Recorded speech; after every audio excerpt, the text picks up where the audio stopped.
കേരള രാഷ്ട്രീയത്തെ വീണ്ടും അക്രമ രാഷ്ട്രീയത്തിന്റെ ഇരുളിലേക്ക് തള്ളിവിടാനുള്ള CPM നീക്കത്തിന്റെ ഒരു ഉദാഹരണമാണ് കണ്ണൂരിലെ തളിപ്പറമ്പിൽ നിന്ന് ഇന്ന് പുറത്തുവരുന്നത്.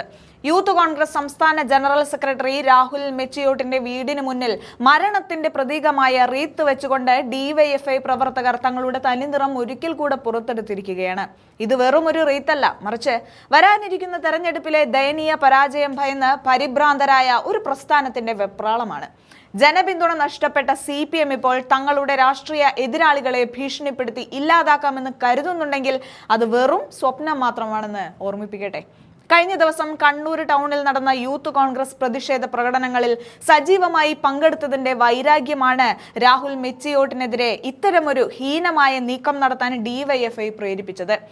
രാത്രിയുടെ മറവിൽ ഭീരുക്കളെ പോലെ രാഹുലിന്റെ വീടിന് മുന്നിലെത്തി റെസ്റ്റ് ഇൻ പീസ് എന്നെഴുതിയ റീത്ത് വെച്ചവർ കേരളത്തിലെ ജനാധിപത്യ സംവിധാനത്തെയാണ് പരിഹസിക്കുന്നത്.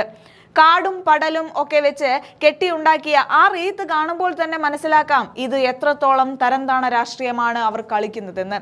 രാഷ്ട്രീയമായി നേരിടാൻ കരുത്തില്ലാത്തത് കൊണ്ടാണ് ഇത്തരത്തിൽ ഗുണ്ടാ സംഘങ്ങളെ വിട്ട് നേതാക്കളുടെ വീടുകളിൽ മരണത്തിന്റെ സന്ദേശം എത്തിക്കാൻ CPM-ഉം DYFI-യും ശ്രമിക്കുന്നത്. യൂത്ത് കോൺഗ്രസ് ഉയർത്തുന്ന ചോദ്യങ്ങൾക്ക് മറുപടി പറയാൻ CPM-ന് സാധിക്കുന്നില്ല. വിലക്കയറ്റവും അഴിമതിയും കൊണ്ട് പൊറുവിമുട്ടിയ ജനങ്ങൾ കോൺഗ്രസിന് പിന്നിൽ അണിനിരക്കുന്നത് കാണുമ്പോൾ CPM-ന്റെ കാലിനടിയിൽ മണ്ണ് ഒലിച്ചു പോവുകയാണ്. ഈ തോൽവി ഭയമാണ് ഇപ്പോൾ റീത്ത് രാഷ്ട്രീയമായി പുറത്തു വരുന്നത്. കണ്ണൂരിലെ സമാധാന അന്തരീക്ഷം തകർക്കാനും പ്രവർത്തകർക്കിടയിൽ ഭീതി പടർത്താനും ഇവർ ശ്രമിക്കുമ്പോൾ അതിനെയെല്ലാം നെഞ്ചുവിരിച്ച് നേരിടാൻ തന്നെയാണ് കോൺഗ്രസിന്റെ തീരുമാനം.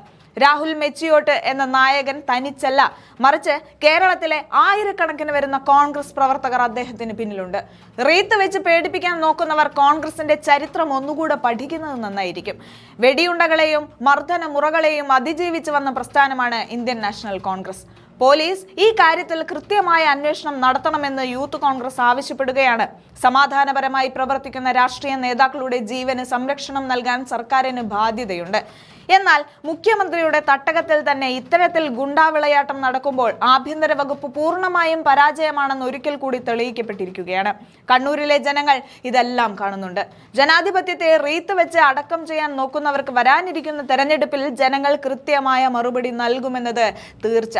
രാഹുൽ മെച്ചിയോട്ടിന്റെ വീടിന് മുന്നിൽ റീത്ത് വെച്ച DYFI പ്രവർത്തകർ ഓർക്കുക, നിങ്ങൾ വെച്ച ആ റീത്ത് സത്യത്തിൽ CPM-ന്റെ രാഷ്ട്രീയ അന്ത്യത്തിന്റെ പ്രതീകമാണ്. ജനഹൃദയങ്ങളിൽ നിന്ന് പിഴുതെറിയപ്പെട്ട ഒരു പാർട്ടിക്ക് ഇനി രക്ഷയില്ല. വരും ദിവസങ്ങളിൽ ഈ അക്രമ രാഷ്ട്രീയത്തിനെതിരെ ശക്തമായ പ്രതിഷേധ പരിപാടികളുമായി കോൺഗ്രസ് മുന്നോട്ട് പോകും. ഭീഷണികൾക്ക് മുന്നിൽ മുട്ടുമടക്കാതെ ജനങ്ങളുടെ പ്രശ്നങ്ങൾ ഉയർത്തിപ്പിടിച്ച് പോരാട്ടം തുടരും. ഇത് ആവർത്തിക്കാനാണ് ഭാവമെങ്കിൽ അതിനെ എങ്ങനെ നേരിടണമെന്ന് കോൺഗ്രസിന് കൃത്യമായി അറിയാം. രാഹുലിനൊപ്പം നീതിക്ക് വോട്ട് ചെയ്യുന്ന കേരളത്തിലെ ഓരോ പൗരനുമുണ്ട്. CPM-ന്റെ ഈ ഗുണ്ടാവിളയാട്ടം കേരളം തള്ളിക്കളയുമെന്ന കാര്യത്തിൽ യാതൊരു സംശയവുമില്ല.